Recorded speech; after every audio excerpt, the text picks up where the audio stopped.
단 24시간. 대한민국을 지탱하던 산업 생태계가 완전히 마비되는 데 걸린 시간입니다. 어제까지만 해도 많은 분들이 설마 법 하나 바뀌었다고 세상이 무너지겠어? 생각하셨을 겁니다. 그런데 그 설마가 사람을 잡다 못해 국가 경제에 숨통을 조이고 있습니다. 노란봉투법이 시행되자마자 노동계는 마치 기다렸다는 듯이 일제히 버튼을 눌렀습니다. 147개 기업 1만 명 이상의 조합원, 앞으로 14만 명 총동원 예정. 현대자동차, 포스코, HD현대중공업, 심지어 우리가 매일 쓰는 로켓 배송 쿠팡까지 대한민국을 움직이는 심장부 기업들이 일제히 타깃이 됐습니다. 그런데 여러분, 진짜 충격적인 건 따로 있습니다. 이 거대한 파업과 혼란의 불길이 대기업의 담장을 넘어 국민의 피 같은 세금으로 운영되는 국가기관까지 덮쳤다는 사실입니다. 당장 현장에서 무슨 일이 벌어졌는지, 이 핵폭탄급 사태가 우리 경제에 어떤 치명상을 입힐지 오늘의 경제 이야기 지금 시작합니다. 노란봉투법이 시행된 첫날 10일 오전 서울지방국세청 정문 앞이 발칵 뒤집혔습니다. 우리가 세금 문제가 생기면 매일같이 전화하는 곳 홈택스 콜센터 상담원들이 정문을 막아선 겁니다. 이들이 들고 나온 구호는 단 하나였습니다. 임광현 국세청장, 당장 교섭 테이블로 나와라. 사실 이 상담원 165명은 국세청 소속 공무원이 아닙니다. KTCS 같은 민간 위탁업체에 소속된 직원들이죠. 그동안은 자신들이 소속된 하청업체와 협상을 해왔습니다. 진짜 사장은 업무 지시를 내리는 국세청이라며 국가기관장을 직접 소환해버린 겁니다. 직접 고용하고 임금도 당장 올리라고 말이죠. 국세청은 지금 그야말로 패닉 상태입니다.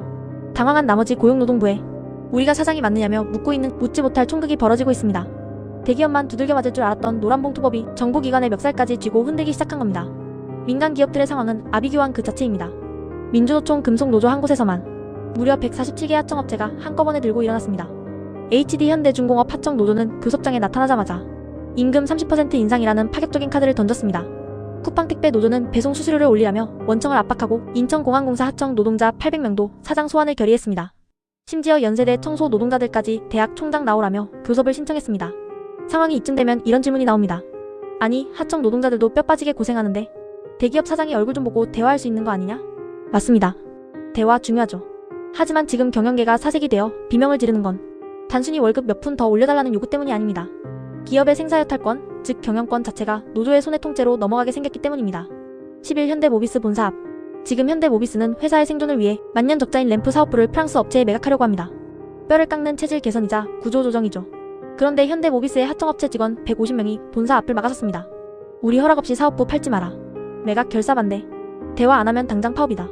이게 도대체 무슨 의미일까요? 회사가 망하기 직전이라 사업을 접으려 해도 글로벌 경쟁에서 살아남기 위해 다른 회사를 인수하려 해도 이제 수십 수백 개의 하청 노조가 일일이 반대하고 협상을 요구하면 기업의 의사결정은 그 즉시 마비된다는 뜻입니다. 조선업 현장은 더 참혹합니다. 조선소에서 배를 만드는 인력 10명 중 6명이 하청 직원입니다.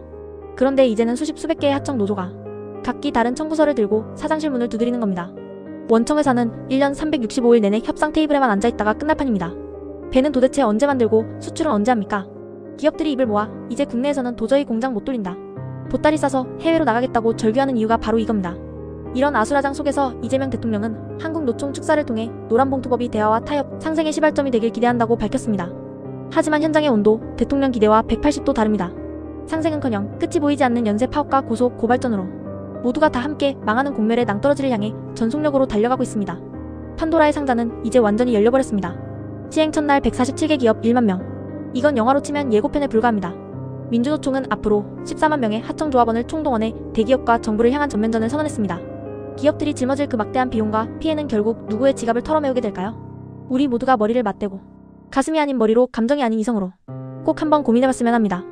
오늘의 경제 이야기 여기서 마칩니다.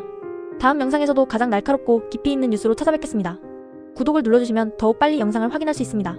감사합니다.